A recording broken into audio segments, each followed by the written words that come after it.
Hello, all, and welcome to the Movie Bears podcast. I'm Brad Harris, and each week I'm joined by some of my favorite husky, hairy, huggable homos to review films either current or classic. And this week we are reviewing two current films, Respect, the new biopic centered around Aretha Franklin, as well as Coda, a new film available on Apple TV+, all about the joy of singing. It's going to be a great conversation, I feel. We got a lot to talk about. But before we jump into that, let me introduce you to my fantastic co-host, Jim Pugliafico. He's coming at us from like 30 feet down the hall. Hey, sweetheart, How are you? Hey, I'm doing good. I am, here we are after what seemed like a long week. I guess we're doing it on a different day this week, so it's been a little longer than a week. So I'm definitely ready to get back in, and we got two movies to talk about, so that's awesome. And thanks so much, listeners. I see several of you have jumped on already. Thanks for hanging out with us on a non-regular MBP day. You can't see it unless you're watching the live video, but the guys are making some faces. Will Lindis is with us here as well. Will, how are you? Hey, Brad. Hey, Jim. Hey, everyone that's tuned in or is listening to this later. I'm really good, actually. Super excited to be here and super excited to talk about these two movies. I love it when there's sort of like an unexpected synergy between the movies that we double feature, and musicality, singing is a big part of that commonality. So yeah, I'm excited to see where this one goes. I legit don't know where you guys fell on these movies, and I can't wait to find out. Indeed. It's going to be a great conversation, I feel. Steve Sosa says, my dude's going to watch both of these movies, so wanted to drop in early. Hey, Steve, always a pleasure to see you. Of course, we're going to talk about the movies spoiler-free at first, so if you want to hang out for that, feel free. But yeah, definitely duck out for spoilers. We don't want to ruin your experience. Yeah, my dude.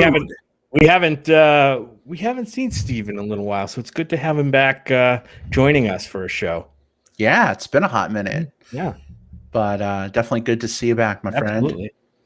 All right. Well, we got a lot to talk about on this week's episode. Two big movies. Probably good to just jump right into the discussion. Jim, Will, are you fellas ready for a little respect?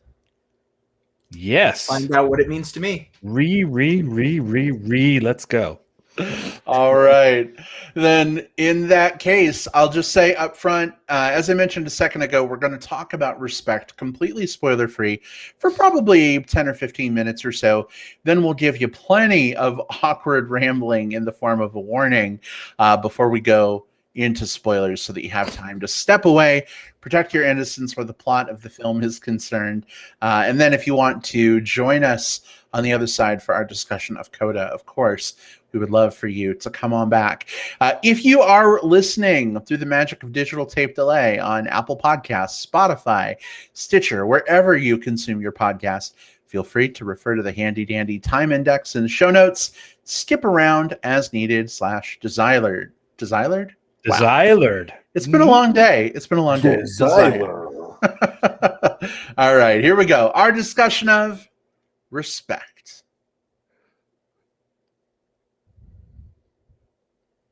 All right, Jim, I don't know if any of our listeners are catching this, but we're getting a little bit of a kitten ear show on your video. Yeah, they just keep popping up. That's right. And if I like just suddenly and startlingly disappear from the podcast, you'll know that one of the cats was to blame, walking on my keyboard, and who knows doing what else to my computer. The cats are kind of like show gremlins. Like there might be some chaos, but you know what? It's just part of the experience. Yeah. That's right. Well, babe, if you don't mind maybe kicking us off for this one, of course, spoiler free until we get into spoiler town. But what was your experience like seeing this film? What did you think? Was it worth checking out? Is it something you can sleep on? What's your opinion? Yeah. So let's get right into it with a brief a brief, IMDb's brief synopsis of what this movie's about. This movie, as Brad said at the beginning, is a biographical dramatization of the rise of Aretha's Franklin. Aretha's Franklin. Oh my! At least it's not just me. I feel better now. Oh boy, yeah. This is going to be one of those shows, a real tongue twister of an episode. So yeah, it follows the rise of Aretha Franklin's career from a child singing in her living room at parties and in her father's church choir to her international superstardom as probably one of the most influential singers, not just female singers, influential singers of all time. Respect is the remarkable true story of Aretha Franklin's. They call her a music icon in this synopsis. And yes, she is. And her journey to find her voice. This one stars Jennifer Hudson as Aretha Franklin. We also have, filling out the cast, we have Lawrence Fishburne, Audra McDonald. I think we have Marlon Wayans in this one, Mark Maron, Haley Kilgore. So we have quite a great cast in this movie. We went to see this one in movie theater, which was great. Being a biopic, you never know what you're going to get. Some of them are really great. We had several great ones over the years. Last year we had Rocket Man, which I really liked. We have the Freddie Mercury one. What was the name of that one? Help me out. Bohemian Rhapsody. Bohemian Rhapsody. The Bohemian Rhapsody one. So this one is called Respect. Of course, the same name as one of Aretha Franklin's biggest hits.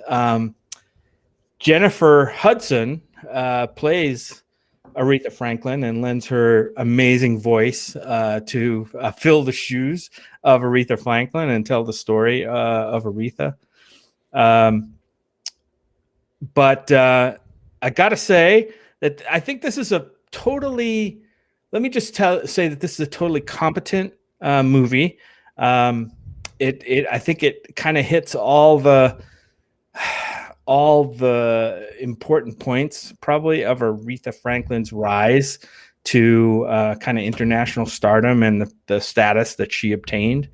However, this movie just didn't really catch me at any point, and I'm not sure if it's the way things were presented. I think the performances are fine. I just think there's nothing to set this film apart from a straight, the straight biopic, like, telling the story, pretty much in linear fashion. There's this, there's a few flashbacks. That's not a spoiler, but it just, I don't know. It just never caught fire for me. It seemed a bit bland. And at 2 hours and 20 minutes, I think it kind of wore out its welcome after about the first 90 minutes or so. And, it ended up really not giving me anything cinematically or something about Aretha's life that I didn't, maybe didn't already know. But yeah, this one, here's what I'm going to say. There's probably a lot of people who will love this movie, and I think this movie will find its audience. But from my perspective, I'm going to recommend it. Basically, I'm going to give it a soft recommend. But for me, it just didn't. It just didn't work. I wish the movie had the same punch and power that like Aretha's songs and her voice had for me. It just didn't. It seemed like a very bland treatment of a very spectacular singer and career, and it just didn't really live up to its billing for me. But there you go. All right. Well, that's fair. A soft recommend from Jim. Will, how did this one land for you? First of all, I don't totally disagree with Jim on most of the points that he was making there. I think that that's a pretty fair read on this one. I want to start with the good stuff first. Jennifer Hudson is very good in this, in the title role as Aretha Franklin. Not only in the characterization, I think she has pretty solid screen presence, but also in the singing performances. We get to hear Jennifer do what she does best, which is just absolutely dazzle behind the mic. The other good things, we have Forrest Whitaker in this, in the role of Aretha's father, and he is an absolute, like, I think that any moment that he's on scene, he demands gravitas and he demands attention, and I think that he really captures what he's supposed to capture here, sort of almost like a foil or an obstacle to Aretha's dreams, especially in the early parts of the movie. And the other big thing that I really liked in this movie were, of course, the songs. We got to hear, of course, a lot of the big ones, you know, Respect and Think and Chain of Fools, but also some of the gospel stuff as well. It feels like they couldn't obviously put every Aretha song in here, but it feels like the cross section they cut was a pretty good one. But once I get past that, that's when I start to fall into the territory that I struggle with a little bit. And I start by saying, like, I struggle with a lot of these types of music biopics like this, because I think a lot of them are cut from a very similar cloth. You have to show the trouble as a childhood, you have to show the ascent, you have to show the obstacles they face as an adult, and then you have to land on the legacy. And I get why you would tell that story, because if you were reading Aretha's Wikipedia page, or if you were reading her however many 100-page biographical book, those would all be the anecdotes that are in there. But for a theatrical experience, I think sometimes it's okay for biopics to not have to tell the entire, like, womb to tomb story, start to finish. I think that you can tell a much more compelling story if you zone in on a particular era of an artist's life or a particular set of stories. I think about, you know, not that it was a musical biopic at all, but one of the more compelling biopics that I've experienced more recently. Actually, two of them were both Jackie and Jobs. Jobs really just telling three stories about that happened at three different pivotal moments in Steve Jobs' life, and Jackie telling mostly the story of what happened in and around the assassination of JFK through her explorations thereafter. We didn't need all of the story around it because it let us find out a lot about the characters just from that laser focus. And that's what this movie was dreadfully missing. It feels its runtime. There's actually a point in the movie about maybe the hour and 45-minute mark that you could have closed credits on that exact scene and it would have been an amazing movie. And yeah, you would have left a lot of story on the cutting room floor, but it had completed a story. And then that far into the movie, it had to start a whole different story arc and give us resolution. It felt like such a padded runtime for a movie that I think really needed some more punch. This one's hard to recommend. The good stuff does make it, I think, valuable, especially if you're a fan of the artist or if you're a fan of Jennifer Hudson. But if I'm just talking about this as a pure cinematic experience, like, you know, if you are more neutral on Aretha Franklin or anything like that, gosh, I don't know. I feel like there's a lot of other things I'd rather point you towards instead. So is this a soft recommend, or how would you categorize it, Will? I don't even know how I'd categorize it in that case, because I think that the people that I would recommend it to are probably the people who would be more prone to want to see more from this artist to begin with. I think outside of that, it might be like a wait for rental. Like, this is probably a perfectly good one for like a, if you want to put it on like, you know, on a Sunday morning on your TV while you're like folding laundry. I think that you'll still get something out of it, but I don't think it's a film that necessarily demands your attention. It certainly didn't demand mine. So yeah, that's where I land. All right. Well, How about you, babe? Well, before we get to my thoughts, I just wanted to thank Will real quick, Jim as well, for weighing in and giving your thoughts. We also have a comment from the live chat from the very sexy Sean Gibson, who says, "Good evening, beauties." Aww. Aww. He says, "I enjoyed it, even though I must say that the runtime," and this is what you guys were saying, "was too long." He says, "I'm glad that they chose Jennifer Hudson for the role, though."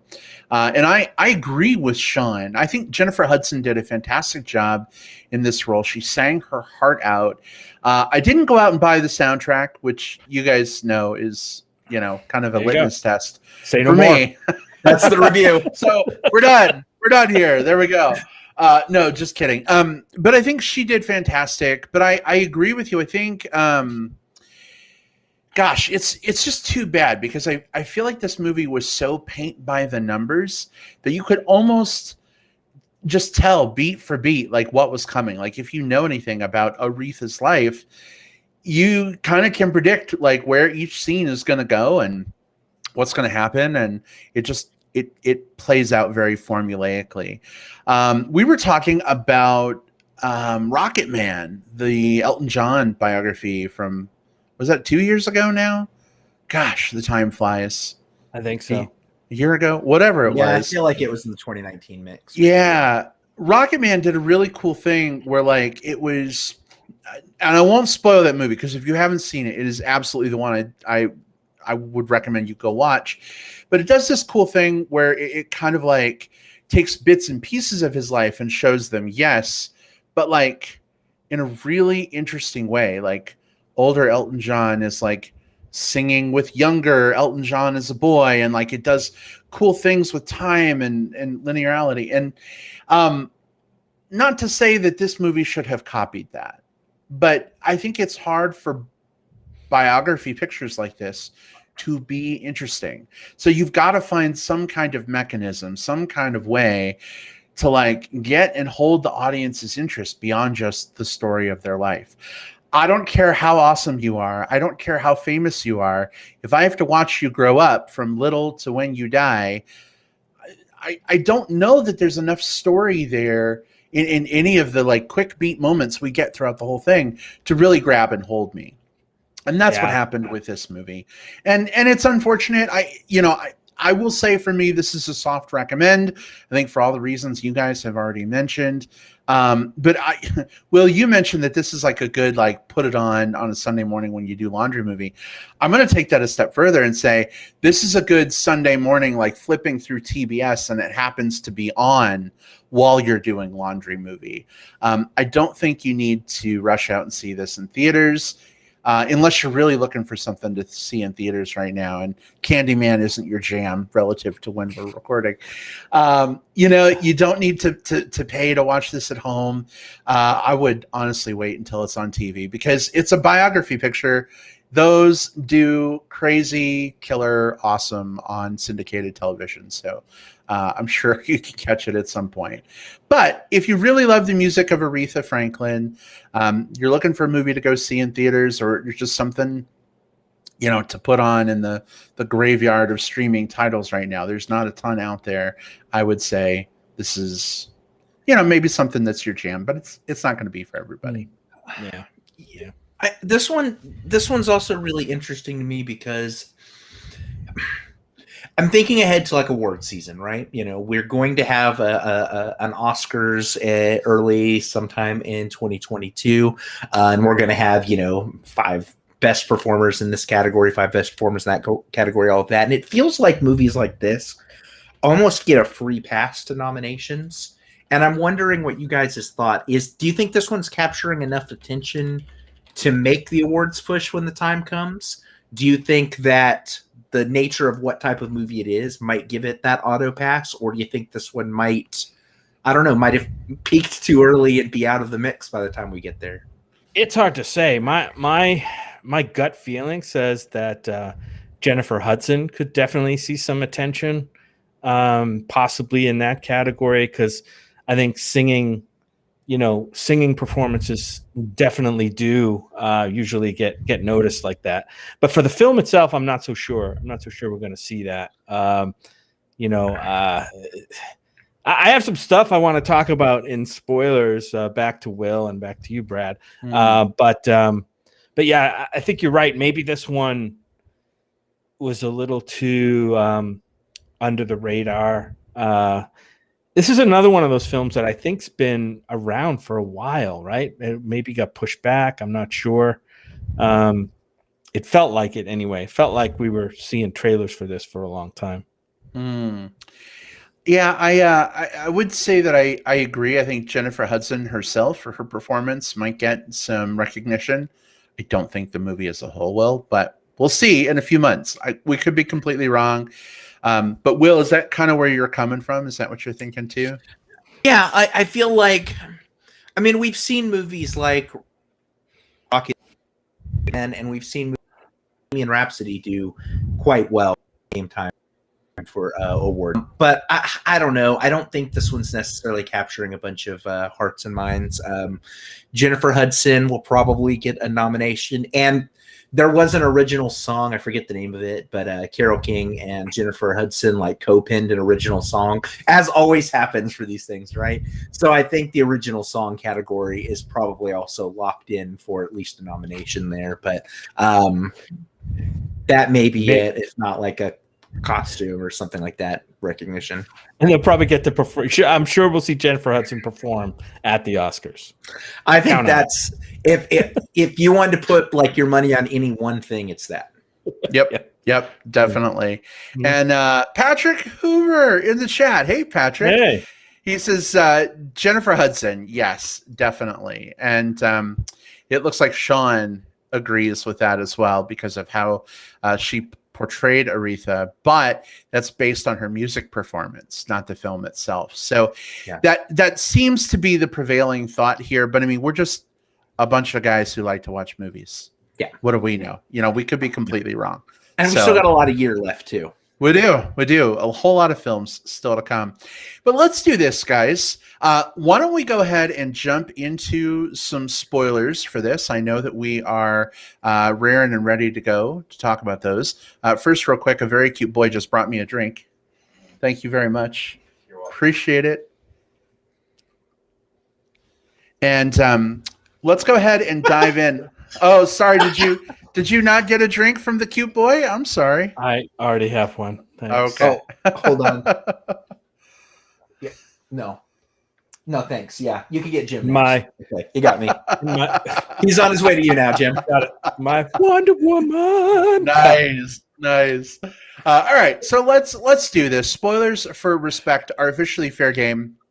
If you value your innocence of the plot, this is your time to step away for the next 16 minutes and 23 seconds because we are that regimented. And then come on back for our discussion of Coda. But Jim, Will, let's do this thing. Where do you want to start?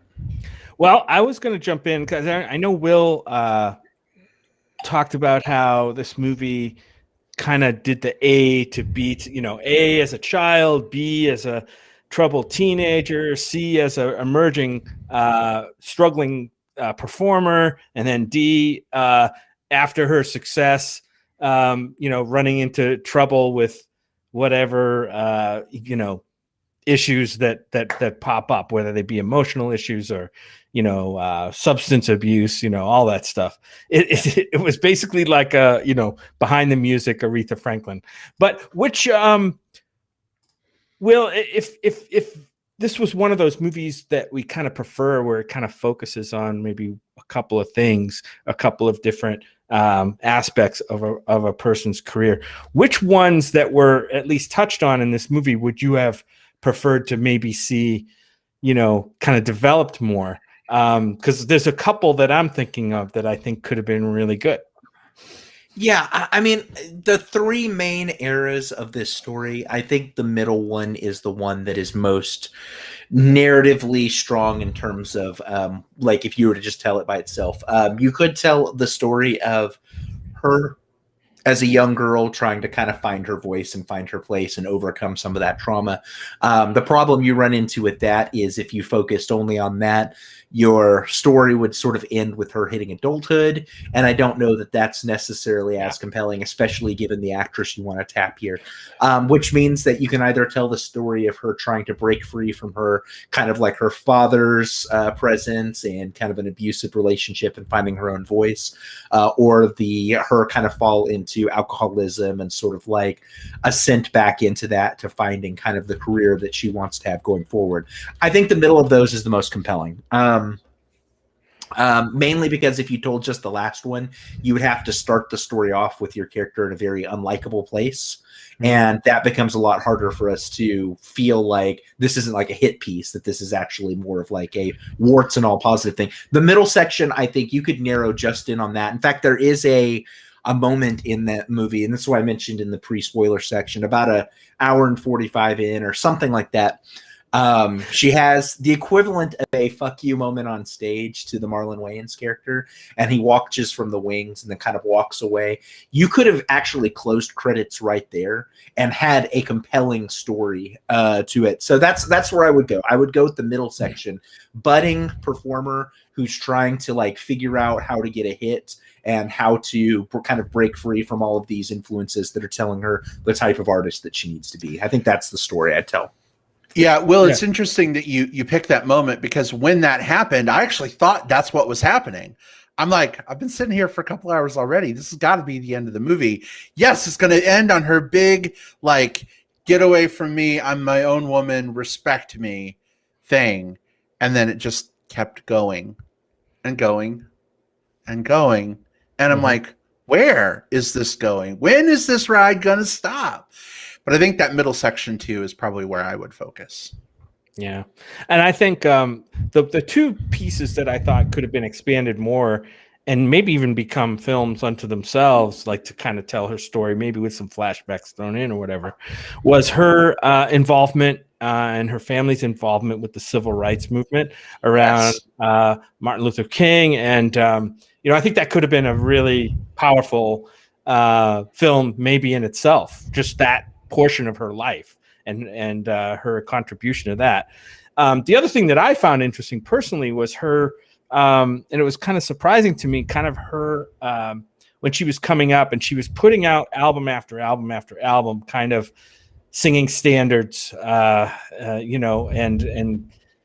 becoming known, but not really getting quote unquote the hits, right? That was kind of a big thing that was pushed in the movie, until she kind of broke that mold herself and wanted to just kind of basically throw that stuff away and try something new. And that being recording with the musicians out of Muscle Shoals, right? And getting her own sound out of that. To me, that stuff, being a fan of music is fascinating, like how that stuff comes about. I wish either of those two films I would have watched the hell out of and loved.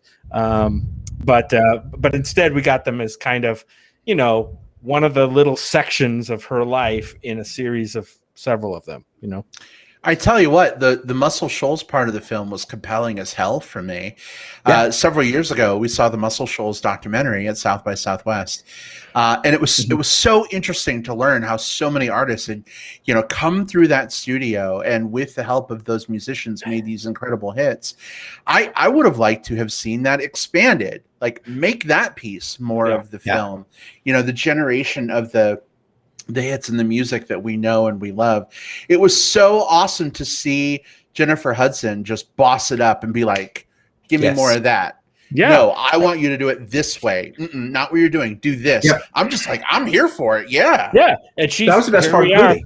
In the middle of, Southern Alabama or wherever Muscle Shoals is, right?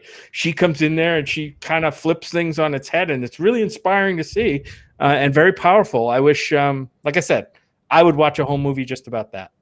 Yeah, that's that section of the movie that I love the most. Just her figuring out who she is as an artist and putting her kind of stamp on her own career. That was the best scene. That scene where she's in there and the guys are kind of giving her stuff and she's like, okay, well, this is good, but like, let's try this. No, stop that. Try this. And they're like, all right, let's go with it. That jam session scene was so fucking fun to watch. Like, I know this is going to sound reductive, but if you gave me like a 15-minute short film that was just, it starts off by saying, like a title card that says Aretha Franklin meeting with the Muscle Shoals guys for the first time, and then we watch that exact scene, 5 stars across the board. Like that's an absolute like it's a knockout of a moment. Right. Yeah. As it was, unfortunately, that's not what we got. And I think the other thing I'd like to call out, and the look of the movie was fine. I mean, they didn't seem to do anything visually interesting with this movie, which over a course of 2 hours and 20 minutes gets very monotonous in terms of, how the movie looks, especially when you already kind of know what's going to happen story-wise. Your movie watching mind is like, okay, give me something at least visually interesting to kind of, keep things busy and keep me interested. And we didn't get that. So at the end of 2 hours and 20 minutes, it definitely felt like at least 2 hours and 20 minutes. There's a shot where she's performing on stage and she's got the backup singers behind her and everyone's wearing like blue or light blue dresses and the lights are very blue. And so it casts this like teal light over everything. Like that was really visually interesting. And it didn't feel like it was necessarily like, there's obviously a lot of intentionality. That's the way movies work. But like the rest of the movie didn't sort of like match up to that level of visual prowess. And so I'm right there with you. Like I wanted something more.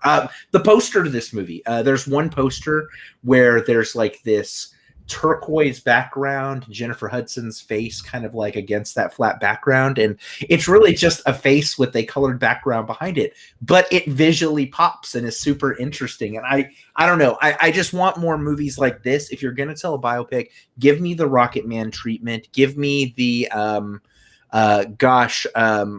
any of these like more visually compelling style movies that just like really like, let it like if we're gonna like watch this instead of read it or do the audiobook or read the Wikipedia, let's use the visual medium to its utmost.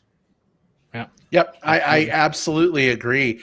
A lot of the color in this movie, I think was, I don't know the term for it, desaturated maybe a little bit. Yeah. Things just looked kind of flat, and Aretha was such a colorful person. She had such an incredible personality. I almost feel like, I don't know, when she came out on stage, like all the colors should have come back in full rush, like make that a visually stunning thing. It was weird to see. I don't know. It just looked kind of drab and soulless for a woman who had so much soul. I don't understand why they made some of the choices that they did, but that's the movie that we got. Yeah. Yep. Okay. Well, so many other things. I wish I could, like I said, I think we've covered the things that stood out for me. I know, Brad, you touched on it before, but oh God, I forgot his name. Forrest Whitaker has always been one of my favorite actors. I mean, even since like go all the way back to like the Crying Game, Forrest Whitaker and that. And it was great to see him here. He plays Aretha's dad, who is not really a villain in the story, but he definitely kind of an anchor for her in both positive and negative ways. Yeah, and an anchor and an obstacle, right? Yeah, well, by anchor I mean like kept her rooted in one spot and not allowing her to go do her own thing, but also an anchor, to keep her, to support her, I guess, in what she was doing early on. So I did like that representation. I liked that they didn't make, the dad be like the big bad guy. In the movie, there were some characters that moved through her life that even at the end of a 2.5 hour movie, you'd think that they would be able to, like, especially the children. Like, I had no idea by the end of the movie, like, how many kids were actually in her family. So at the end of the movie, I'm like, why did they even have to show us any of the children? They didn't factor into the story at all. but they just kind of showed them at different points. And I'm like, wait, is that the same kid we saw before? And now there's like 2 more kids. Are they from this relationship, or are they from that relationship? It was it was really confusing to me. Titus Burgess shows up in this movie and gives this very compelling "You've got this" speech to Aretha that's supposed to be, it felt like it was supposed to be a moment, but it was also his character's, I believe, second time to show up on screen in the movie. So as he's giving these lines, he's supposed to be playing Reverend Dr. James Cleveland. I'm watching him going, who is this guy again? Like, who is Titus playing in this? Because again, he just sort of breezed into a scene and then he kind of breezed back in later on. Yeah, that's a good point about the kids too. Just like, I don't know, it's definitely character overload for the story they wanted to tell. Yeah, I think you've got to acknowledge the kids and her family, but I don't know. That's such a weird line to walk. Like, for a woman who is constantly out on the road making music and touring, the kids are obviously not a part of that. It's like you want to acknowledge their presence and that she had children, but I don't know. Maybe they could have done a little better job of incorporating them. Maybe, she calls home a couple more times or something. I don't know. But I think that's a fair criticism to make. I do want to say before we wrap up, there's one more performance that was really stand out for me, and that was Audra McDonald as Aretha's mom. Mm-hmm. I thought she was amazing in that role. I knew that her mom had passed away, but it kind of just crushed my soul a little bit when it happened in the film. And then, we're in spoilers, when she returns later on at Aretha's lowest point and like takes her by the hand and helps her stand back up. I cried during that moment. It was the only time I cried during the film. But it was a powerful moment for me. And holy fuck, did Jennifer Hudson act the hell out of that moment, by the way. It was incredible. And it's also nice that, Aretha, I think she passed in 2018, like 2018, fairly recently. But before she did, she actually handpicked Jennifer Hudson to play her for this movie. So I think there is something I have to acknowledge about, like, if you get to like pick the person that played you in the movie, they agree to it, and then they knock their part of that out of the park. Like, you have to acknowledge that as a good thing. Mm-hmm. Agreed. Well, fellas, I think we have maybe gotten to the point where we're a little talked out on this movie. Yeah. There's probably more that we could discuss, but how are we feeling about shifting gears and moving on to our next film? Yeah, let's do it. Yeah. Let's get to the end. All right. The coda. No, that was really good, actually. All right, so lovely listeners, lovely watchers, we're going to go ahead and shift on over to our conversation of Coda. As usual, we're going to talk about the film spoiler-free for 10 or 15 minutes before we take off that veil that separates us from the land of no spoilers and spoilers. So feel free to hang out with us, listen to the non-spoiler section, and then if you don't want to be spoiled, of course, step away as needed. But all of that said, here we go. Our discussion of Coda.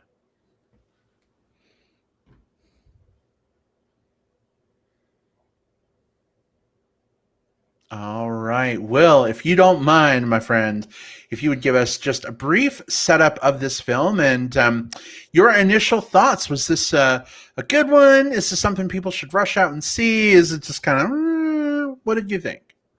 Absolutely. So Coda is a film that I think we may have briefly talked about on the show before. It played at Sundance, won some awards there, and was immediately snatched up by Apple. It's the biggest purchase out of Sundance ever, just in terms of like how much money is spent on any one film. And it is now available on Apple TV. It's also doing a theatrical run right now. You can find it maybe in your area, although it's a limited run. But if you have Apple TV, Apple TV Plus, you can watch this right now. This is a drama about this girl named Ruby. She's a senior in high school, and she is a CODA, C-O-D-A, which means a child of deaf adults. She's the only person in her family who is capable of hearing, and she works as sort of the translator slash interpreter for her parents and her older brother's family fishing business. Well, the fishing business, there's a threat to it that comes up, and Ruby finds herself torn between helping out her parents and figuring out kind of like what she's supposed to do at the nest, or if she's going to explore her own love of music and singing and leave that nest. I love this movie. I'm just going to get that out of the way right now. I love this movie. I think when you look at the overall structure on paper of this one, and it's so funny to hear about this one sort of in contrast to Respect, because the thing that I'm going to praise this one about is actually a thing I critiqued Respect on. I don't know that this film does anything from a story beat perspective that we haven't seen before in a lot of these like leaving the nest, finding yourself, coming of age style stories. Certainly the framing of having three members of your central cast being not only deaf characters but also played by deaf actors, and with the lead who is having to sign all the way through it.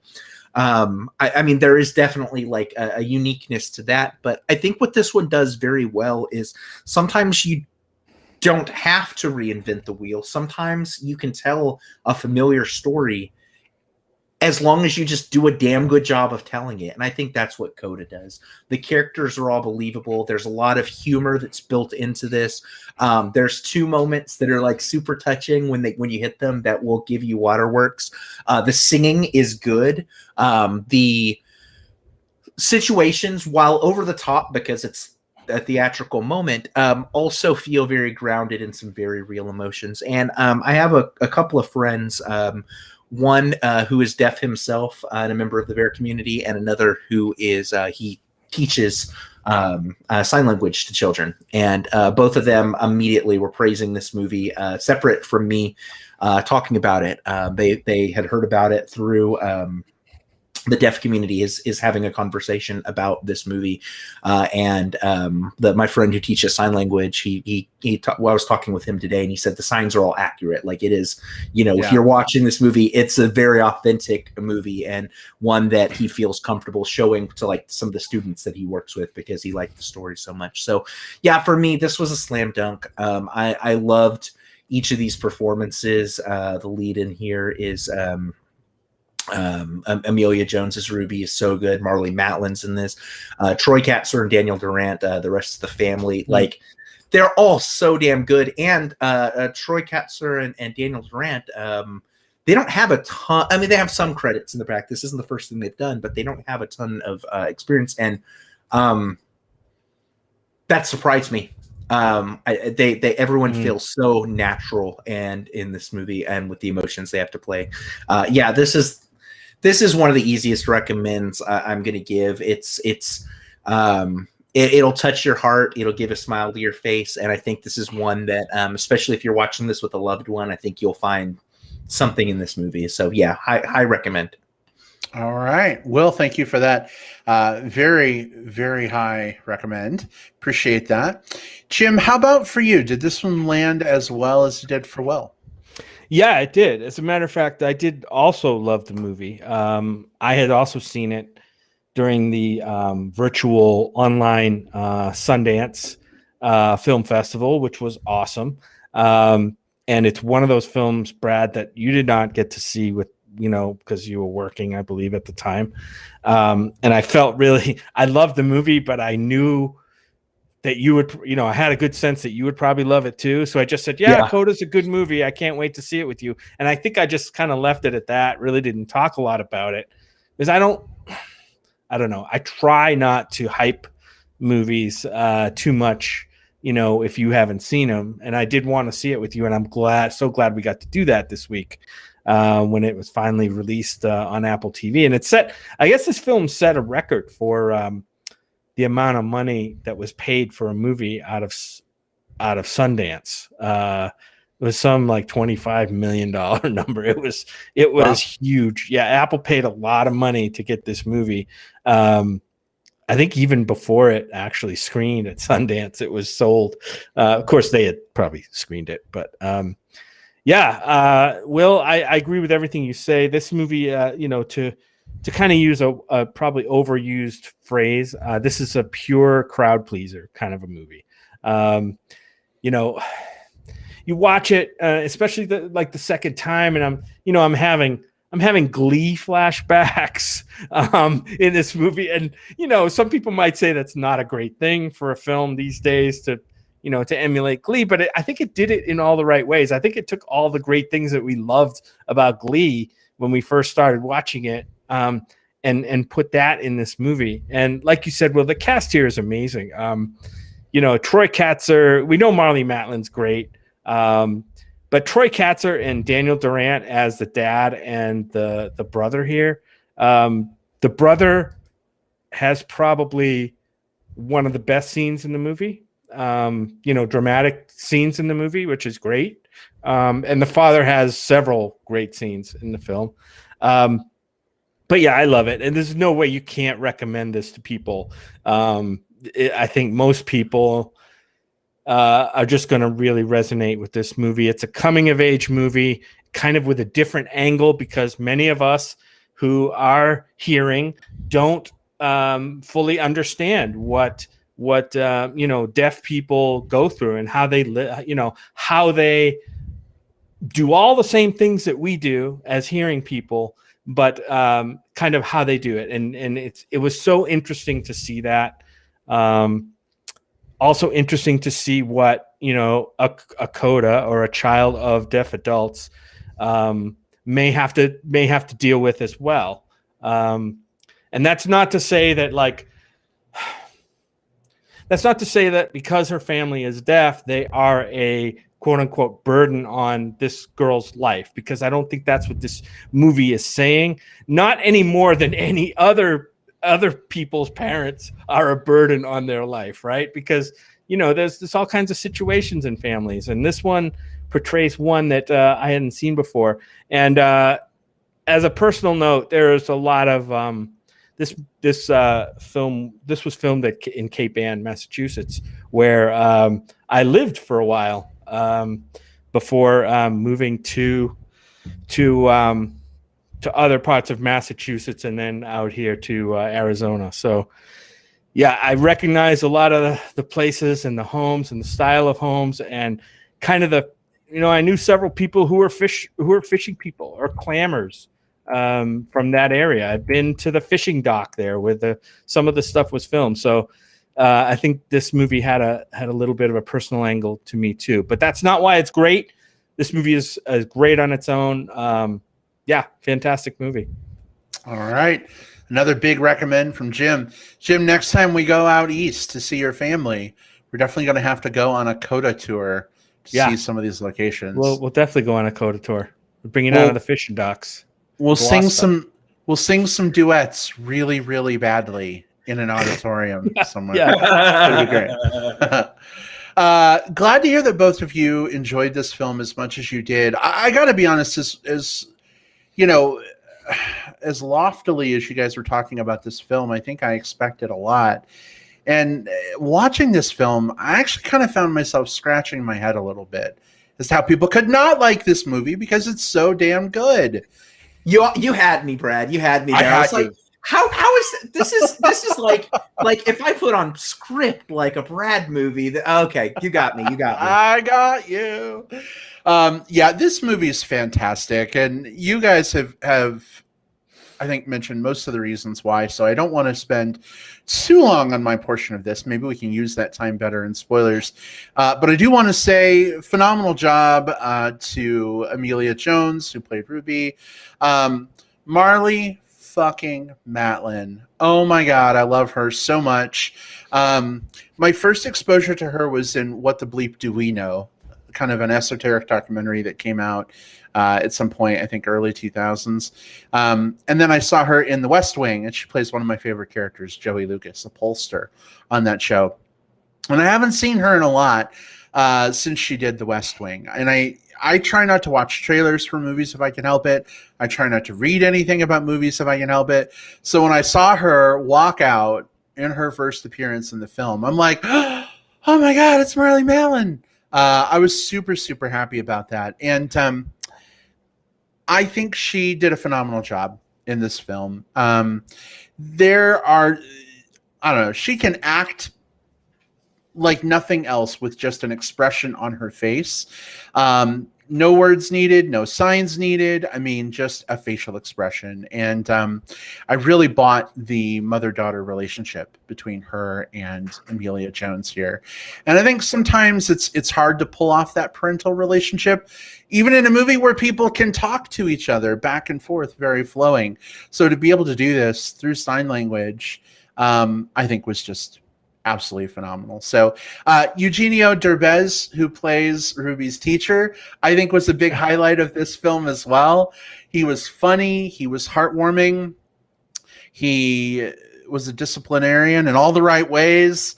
Really, really great to see him show up here. Again, someone I wasn't expecting to see. He was fantastic. You guys mentioned Troy. I just have to say, Daniel Durant, I was digging him in this movie. He was kind of hot. Okay, yeah.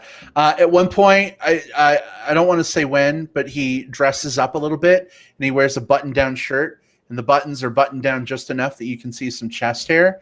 And I was like, oh yeah, cue the Barry White. Here we go. So it was a delight for me in many, many, many ways. Jim, you mentioned Glee. It's funny. I was thinking of Glee myself when I was watching this film. It doesn't have any of the like bad parts of Glee, like the bad comedy or like the eye-rolling, stupid, cringy, like teenage bullshit. But it had the great elements of like, you know, wanting to be a better self, wanting to find your voice in whatever form that takes. And I thought that was beautiful. So this is a huge, huge, huge recommend for me. Definitely go out and see this. We have some thoughts from Sean in the live chat. And one of the ones I wanted to read, he just says, loved Coda mostly because of how well the film represented people who are deaf.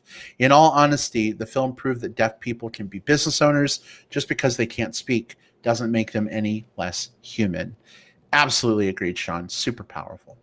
Yeah, I mean, one of the things that we've said before many times on this show in a lot of different contexts is the idea that representation matters. And I think that this is another good example of that. Not only having a story that is about the lives of deaf people, but also starring deaf people and with their input.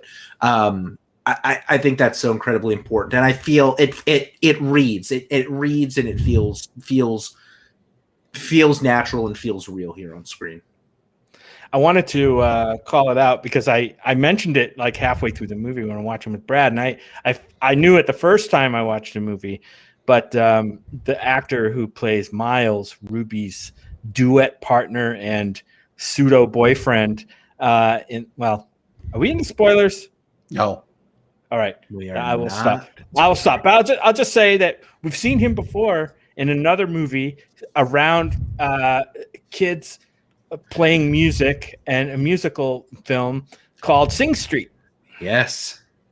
Yeah. And it was great that you mentioned that because he's like 4 years older since he did Sing Street, and he looks a lot different now that he is mostly all grown up. And I was trying to place why he looked familiar, and I couldn't do it. And then you're like, he's from Sing Street. I'm like, that's it. Except he's basically playing the same character. It's just that the story isn't focused on his character. It's focused on the other side, the girl's character. So Riddle of the model.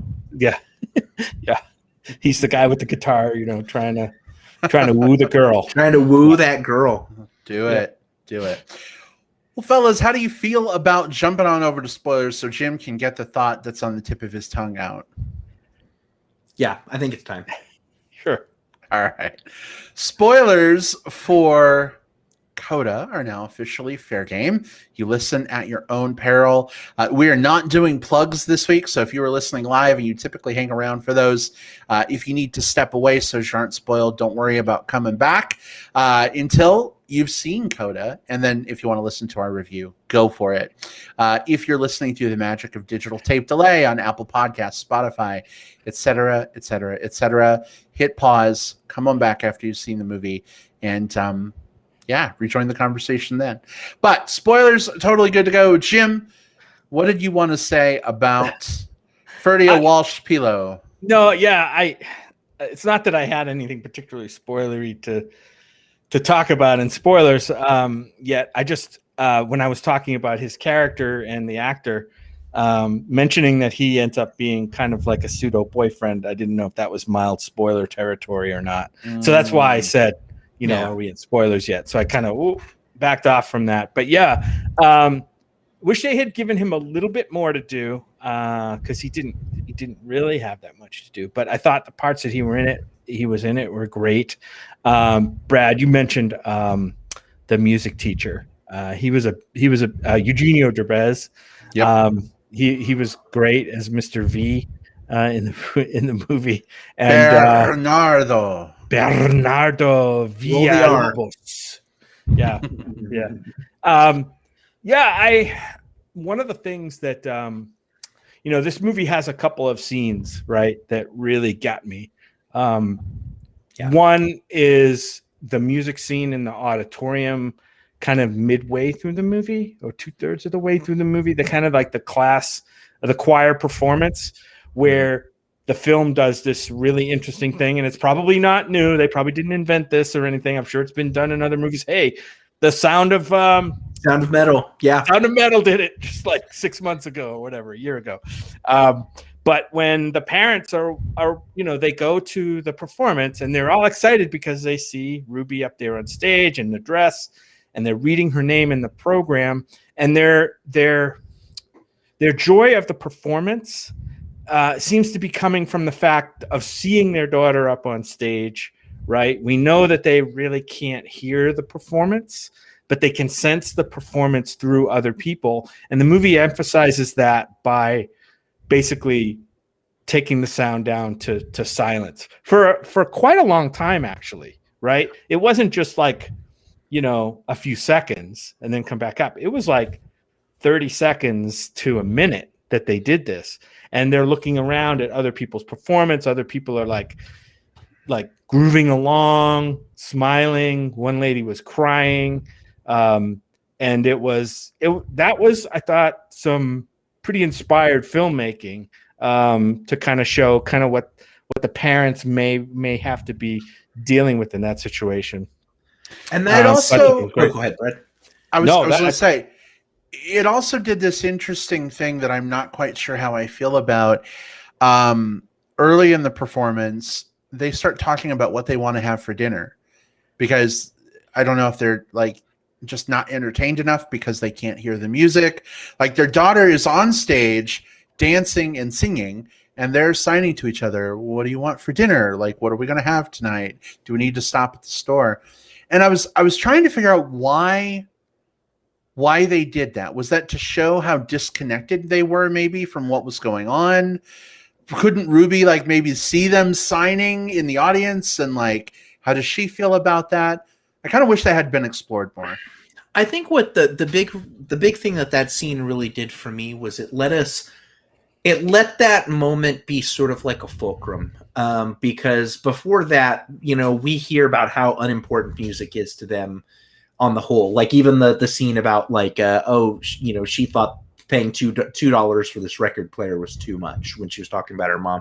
So they're there to support her because it's important to her. But at the same time, the other thing they did was they kind of like showed like not only where they were at, they couldn't see very clearly the stage, in that like they weren't close enough to be able to read lips or anything like that. They did a shot where like it pulled behind them and then it sort of like blurred them on stage. So they can see their daughter up there, but they can't read her lips. They can't hear anything. So they're still sort of like, well, we're here to do this. And I think that pivot moment happens as they start looking around and as they realize like, oh, holy shit, this thing that we've been dismissing is actually something that she must be good at. Look, that woman's crying. Those people over there like laughing and cheering along. Like, and I think that moment sets up the momentum for some of the touching moments that happen later. So that's why I think we saw that, because we saw that transformation mid-scene. Right. And there's also a quick scene earlier with Ruby and her mom where something was mentioned about, well, if you were blind and I took up art, You know, would you feel the same way or something like that? And the movie's taken some knocks, and I'm not going to go into that, but like, it portrays these parents as, other than the dad kind of liking the thump of rap music, right? He likes to feel that, as kind of, like you said, Will, a little bit dismissive of music and all things related to music. Because at this point, Ruby's love of music was something she enjoyed. Okay, she may have sung some stuff on the boat that they really didn't hear, or she listened to records in her room with her friend, until she joined the choir and discovered this voice. I don't think the parents thought it was a serious interest of Ruby's. And that's not to say, I don't think this movie wants to come out and say, well, you know, all deaf parents in Coda families are like that. But there are some who did not like that portrayal, you know, of the parents in those scenes. But again, these are specific people, right? In this movie, specific characters. These are not caricatures or what's the word? Avatars for the entire, you know, deaf population, just like any other group of people, right? Well, and that's what's so great about this movie, is because it's not just a story about them as deaf people. They're also parents who have a child that they're not able to connect with on this one thing that's important to her, which we see in a lot of coming of age stories. Imagine the movie where it's like, everyone in the family has been lawyers, but the kid wants to go off to art school, or I want my son to play football, but he wants to take dance classes, or whatever it happens to be. We've seen these types of stories before. This has that extra layer on top of it. But I think the important thing to show is that this was her pursuing a passion, not being propelled there by her parents, but sort of doing it in opposition to kind of like the familial norm. And you'd mentioned the Glee connection. And I think what makes this movie stronger than Glee, you know, a lot of things make it stronger than Glee. It's a high bar. But the music in here was designed to serve, the songs serve the story, whereas Glee, like, the idea behind it is the story serve the songs, which is fine. You tune in each week to hear like what mashup is going to happen or which love song is going to happen. But here we have a lot of that All You Need song. Like, there's a lot of build up to this All You Need song in this big performance, in this duet. And that's the one that they dropped the volume out of. Like, we don't get that full on stage performance, because the important part of it was not her on stage singing it. It was the journey of her getting there and the reactions of the parents. And I loved that choice. They could have just like said, oh, look how good she is at singing, and then like played that around, but they didn't. And I love that. I also love the whole conflict, you know, of Ruby feeling like she was a little bit trapped by her situation. She'd grown up fishing and kind of, you know, helping her parents. And, you know, she was helping her parents as a hearing person, helping her family who happened to be deaf. But this could have been the same thing as, you know, parents who own a restaurant, right? I've seen it many times where they have their children, you know, working in the restaurant, and it's probably the same exact dynamic where maybe the kids feel a little bit too held back from following their own muse, as so to speak. I don't think the movie was meant to say, oh, this is the way it is with you know, codas in families like this. But I love that dynamic. And I also love that they threw the brother in there, because the brother was very independent minded as well. And his frustration came from the fact that Ruby got to be kind of the I don't want to say savior, but she got to be kind of the person in the family who was seen as, you know, their connection, right, to the hearing world. The Saint Ruby scene was great for me.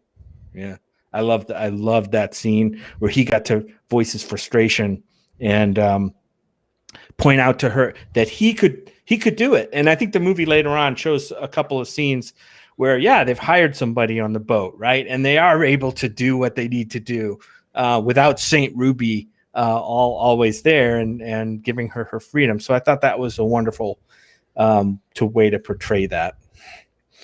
There's this one scene towards the very end where they've had this clash, this push-pull, and it's after the performance, and Ruby is outside with her father sitting on the truck, and he asks her to sing to him, and he, kind of puts her hand to the throat to kind of feel the vibrations of it, and she sings that, All You Want song back to him, and it takes on a different meaning, and just that moment there, I mean, that's, first of all, it's a tearjerker, and it's an earned tearjerker.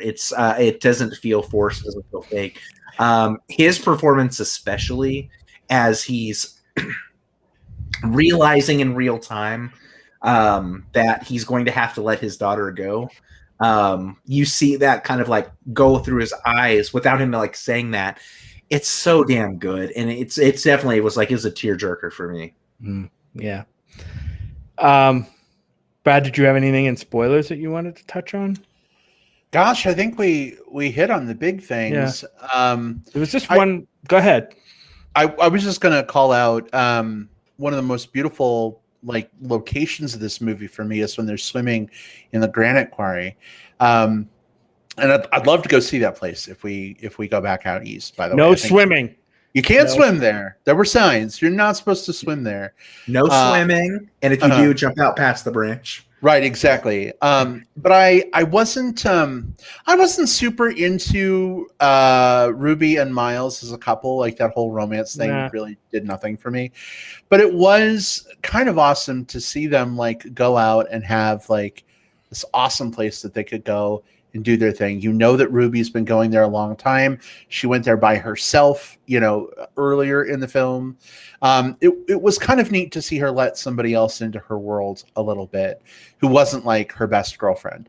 Again, I don't know that she needed to end up with this guy as boyfriend, girlfriend, but it was just kind of a neat piece of that character because, she spends all of her time helping her family, going to school for herself, trying to figure out things on her own. That's a lot to put on anyone's shoulders, but especially someone that young.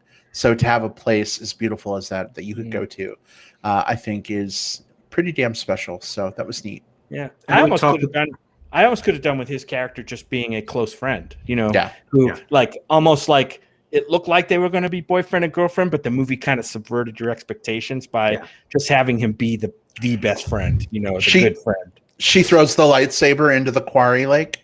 Yeah, she's just nope. No.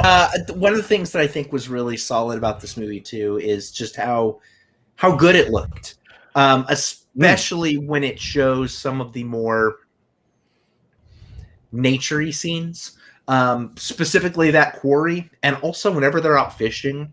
They tend to start with a shot of the water and the boat in the background, and it's just beautiful. How good those shots are and the ripples on the water. And it's not what the movie is about. I mean, obviously the fishing is a big part of it and the quarry is a big part of it, but just the fact that they took the care to give you a little, hey, I'm going to show you something beautiful for a moment as we kind of move into this next scene of the story. I love that. Again, film is a visual medium. Give me good things to look at. Yeah, and I don't know if either one of you has anything to say about the end of the movie, the climax of the movie, the what is it called, the audition. But I will, one quick knock against the movie was I thought the ending was a little rushed.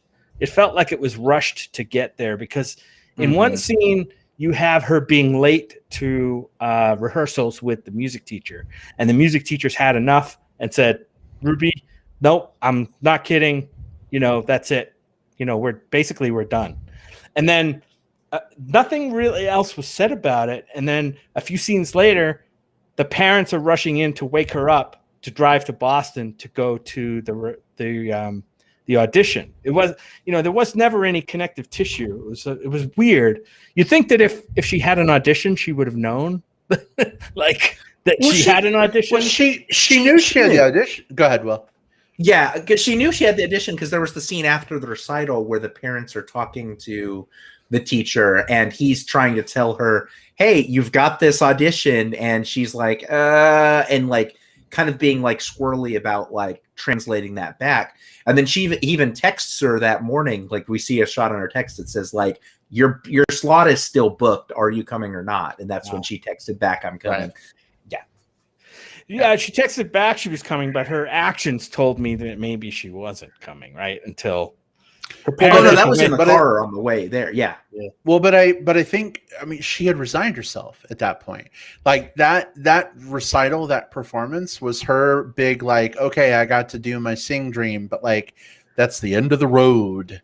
And then, you know, the next morning her parents rush in and they're taking her to the recital. You know, she doesn't really have time to do much beyond react, you know, and text and, you know, I think it would have been cool if they'd maybe done a little more to show like the blitz of anxiety in her head about, I can't imagine showing up to that thing being fully prepared, much less having given up and maybe stopped practicing and, you know, having to wing it like that. She didn't have her music, you know. I thought they did a really cool moment though with her family coming in and her signing the song to them that she was singing. That was where I started to cry, because it was like, as she was signing to them, that's when her heart was coming out. That's where her breath was like coming from at that point. Her strength, you know, was having her family there.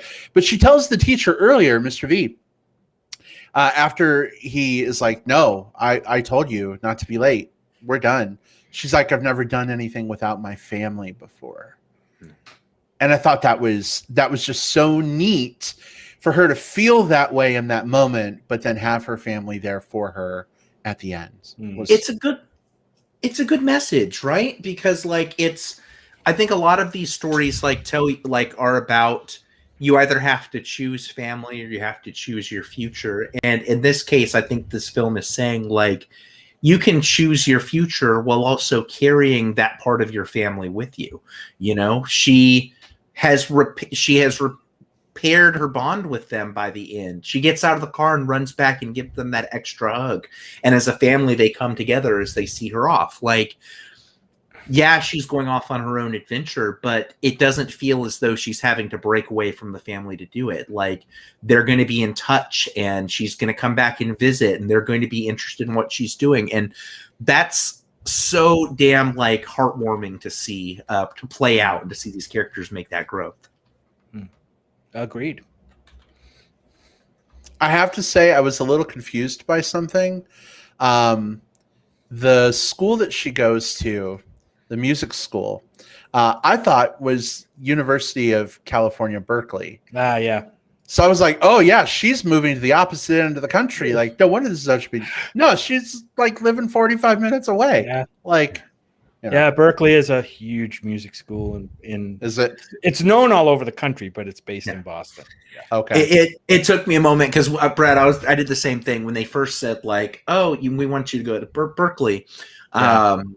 I thought California, and then they say, but they mentioned Boston, and I'm like, oh, wait a minute, yeah, that's right. Yeah. But my brain did a little like whoop whoop whoop back and forth when they first mentioned it. Well, I guess I didn't catch that piece because they're getting ready to drive away at the end, and I'm like, they're driving to California? Wow. Okay. And then we see that's a whole different movie. I know. So for auditions in 2 hours, can you make it? Can you make it to California? No, I don't know a fucking jet.